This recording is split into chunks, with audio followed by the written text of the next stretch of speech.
Maintenant, on va vous montrer les 10 étapes qui vont vous permettre de devenir des pros de la traduction de chansons. Donc, on vous révèle tous nos secrets aujourd'hui.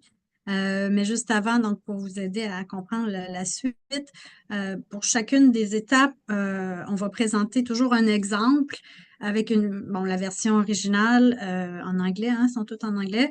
Ensuite, la version produite par la traduction automatique VA et VH, la version produite par un humain, bien évidemment. Désolée pour le petit jeu de mots avec la sauce. Mais bon, voilà. Donc, ça va vous aider à avoir un peu les différentes propositions. Voilà. Donc, la première étape, se détacher du mot à mot. Euh, donc, ce qu'il faut faire, puis, ce que je dis, puis en fait, ça s'applique à n'importe quelle traduction, puis c'est ce que je dis toujours à mes étudiants, il faut lire avec les yeux d'un traducteur.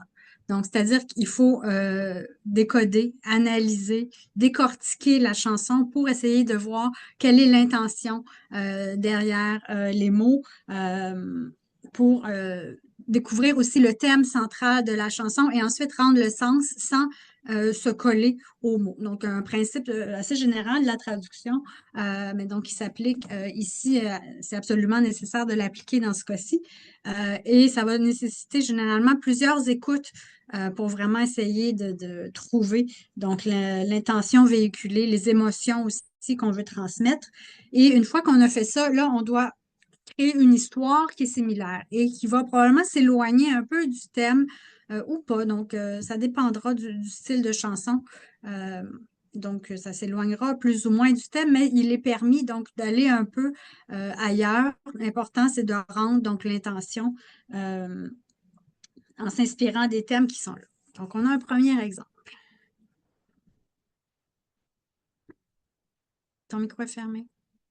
On a dans la chanson In Your Heart de Franklin Electric.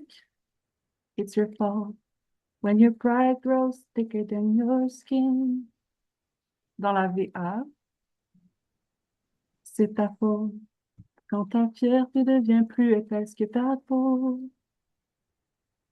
Donc, on se rend compte ici qu'on a une traduction littérale qui prend pas en compte le principe donc de s'éloigner du mot à mot. On a traduit mot pour mot et ça donne un effet qui est un peu ridicule.